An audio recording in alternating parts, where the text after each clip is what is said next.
দেখছেন বিকাশ খবর। আমি আপনাদের সঙ্গে সানিজুল হক। সিমেন্টে নয় মাটিতে ড্রেন, ক্ষোভে ফুঁসছে গ্রাম। পশ্চিম মেদিনীপুরের ঘাটাল ব্লকের বীরসিংহ অঞ্চলের চন্দ্রনগর গ্রামে সরকারি কাজে উঠেছে বড়সড় প্রশ্ন। অভিযোগ, সরকারি নিকাশি নালা নির্মাণের নামে চলছে চরম অনিয়ম। যেখানে পাকা সিমেন্টের ড্রেন হওয়ার কথা, সেখানে নাকি ব্যবহার করা হচ্ছে শুধু মাটি আর সামান্য সিমেন্ট। ঘাটাল ব্লকে বীরসিংহের ৫ নম্বর গ্রাম পঞ্চায়েতের চন্দ্রনগর গ্রামে শুরু হয়েছে ড্রেন নির্মাণের কাজ। কিন্তু কাজ শুরু হতেই স্থানীয় বাসিন্দাদের চোখে পড়ে বড়সড় অসঙ্গতি। এলাকাবাসীর দাবি, পাকা ড্রেনের নামে তৈরি হচ্ছে মাটির নালা, সিমেন্টের ব্যবহার অত্যন্ত কম। ফলে কাজের মান নিয়ে উঠেছে গুরুতর প্রশ্ন। এই দৃশ্য সামনে আসতেই এলাকায় ছড়ায় তীব্র উত্তেজনা। স্থানীয় মানুষজনের অভিযোগ, সরকারি টাকার অপচয় হচ্ছে, অথচ স্থায়ী উন্নয়নের কোনো নিশ্চয়তা নেই। তাদের প্রশ্ন, যদি পাকা ড্রেনের টাকা বরাদ্দ হয় তাহলে কেন মাটি দিয়ে তৈরি হচ্ছে নালা? এলাকাবাসীর এক অংশের অভিযোগ, উন্নয়নের নামে চলছে শুধু দেখনদারি, কাগজে কলমে পাকা কাজ, কিন্তু বাস্তবে নিম্নমানের নির্মাণ। এটাই কি প্রশাসনের উন্নয়নের চিত্র? এখন বড় প্রশ্ন, সরকারি প্রকল্পে যদি এইভাবে নিম্নমানের কাজ হয় তাহলে তার জবাব দেবে কে?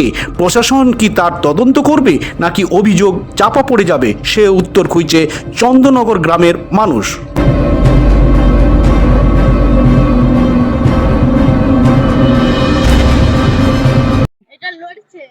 এটা লড়ছে, লাদ মেরে দিলে পড়ে যাবে।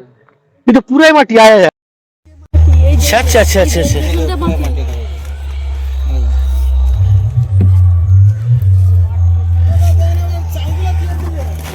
আপনারা দেখতে পাচ্ছেন এটা ড্রেনের কাজ চলছে আমাদের বীরসিংহ ঘাটাল বীরসিংহ ৫ নম্বর অঞ্চলের চন্দননগর বুথে মাটি দিয়ে ড্রেন তৈরি হচ্ছে ঘাটাল বিধানসভার আন্ডারে। দেখতে পাচ্ছেন এসব মাটি, যে এরা আর কত রকমের দুর্নীতি করলে এরা শান্তি পাবে, কত টাকা চুরি করলে এরা শান্তিতে এরা থাকতে পারবে। আমরা ভেবে দেখুন আপনারাই কি পরিস্থিতি।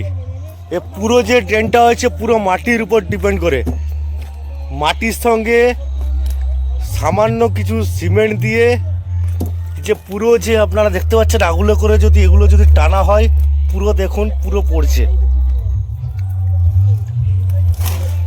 হাতে করে এইগুলোতে লাস্টে উপরে সিমেন্ট দিয়েছে, দেখতে পাচ্ছেন এই এখনের সিমেন্ট দিয়া। ওটা ভেবে দেখুন যে কিভাবে কি হারে দুর্নীতি চলছে।